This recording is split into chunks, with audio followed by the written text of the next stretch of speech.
Hello everybody, it's Mike Young and my beautiful wife Denise. We're over here at the Quito airport in Ecuador waiting out, and I wanted to get some thoughts out that I've been meaning to make videos about recently. My hair's a mess, I just had a hat on. Sorry about that. Hopefully it'll be alright. This video is about inflation, okay? They just released figures. I think mortgage rates spiked the other day because the figures were released saying that year over year, the core rate of inflation in the United States is about 7%. Now, Denise doesn't know exactly what I'm intending to say about this, but let me say it right now. I think the U.S. government is lying. I don't think there's any way that the core rate of inflation is only 7% year over year. All right, now let's look at some examples, right? Let's look at the cost of housing, how much that's going up to buy and to rent. I mean, I just did some surveys in Raleigh and in Southwest Florida, and we're talking 35 to 50% year over year increases in the cost of rent. How about housing, okay? Just the last couple of years. Yeah, well, no, I mean 1 year. 1 year, 35 to 50% depending on, this is a survey of people that are actually renting, that are in my community groups, which are big, tens of thousands of people, okay? Well, was the government calculating 7% over the average of 5 years? No, what number? 7% year over year for 1 year. Overall rate of inflation, okay? I know, so there's housing right there, that's rent. Cost of buying has gone up at least, I think, 25% year over year since last year. And that's on top of probably another 25% the year before that.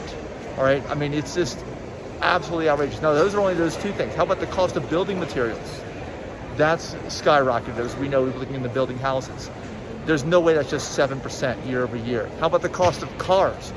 New cars, used cars. My Toyota Tacoma truck is worth the same as it was 6 years ago when I bought it brand new. Okay, it's 6 years old, right? You looked it up, remember that? There's no way it's just 7% year over year. Let's look at some other examples. Well, there's new cars, used cars. Used cars, you can't, most new cars are being sold at auctions. Even new houses now are being sold at auction, I'd say. Food, how about food costs? Have we noticed any food going up? Is it just 7% year over year? Because, yeah, I mean, so basically what's going on right now is we're in a period of hyperinflation. I think everybody kind of thought it was going to be hyperinflation soon, and it's been hyperinflation. The question is, how long is it going to last, and is it going to crash? Now, I made a video where I think that housing prices are going to crash, and I really discourage anybody who's a first-time home buyer from even stepping into this market unless they're going to stay in that house or that mortgage for at least 5 to 10 years and have stable employment through the period. Now, that's a tall order for most first-time home buyers, so I'm kind of talking almost everybody out in the hot markets. The other thing is, don't even buy a house. I'd say if you're going from a soft market to a hot market, it's just not even in the realm of possibility. But I know rents are up too, so we're in a really bad situation right now. I think the federal government is not telling the truth, and mortgage rates just spiked. Hearing this, I think that maybe the market is also realizing that the federal government is not telling the truth as to what's going on. I don't know what you think. And yeah, so I don't know where we're going to go from here. It's tough. Yeah, we've seen food prices increase by like 30%. Soy milk and our favorite hummuses and stuff that used to be $3 last year is $4 this year. So that's 7%? That's 25%. Okay, so Not 7. yeah, and these examples that we were giving, now these are just examples that we're giving. Now, it would be okay if it was offset by some decreases in other areas, but are you seeing any decreases? Because I'm raising my prices across the board in like my businesses that I have, because I have to, because all my costs are going up. Insurance is going up, taxes are going up, the cost of repairing things is going up. It's going up for everybody, and people are saying, well, it's all greed. Greed's driving it. I don't think greed is driving it. I think maybe for some people, because you are seeing some outrageous increases, maybe those are greed, but for everybody else, if you're holding steady in your prices, you're actually, you're going to be losing money over time, unfortunately. It's kind of like holding cash. Holding cash these days, because it's deflationary, or the value of the money is going down. That's why everything's going up.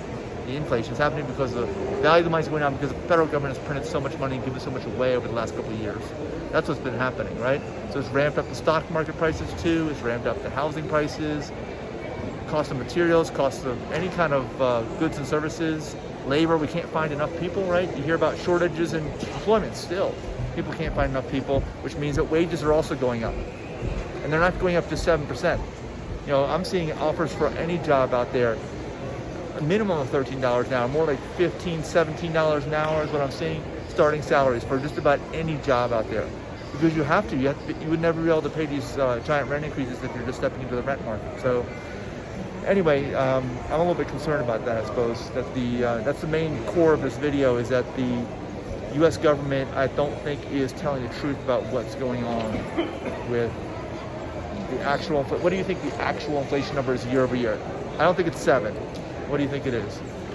Year over what year? Well, the recent figures came out for December. They were saying from December 2021, from December 2020 to December 2021, the average price of everything, including fuel, I know gasoline has gone up too, is 7%. It's more like 20 to 25. Oh God.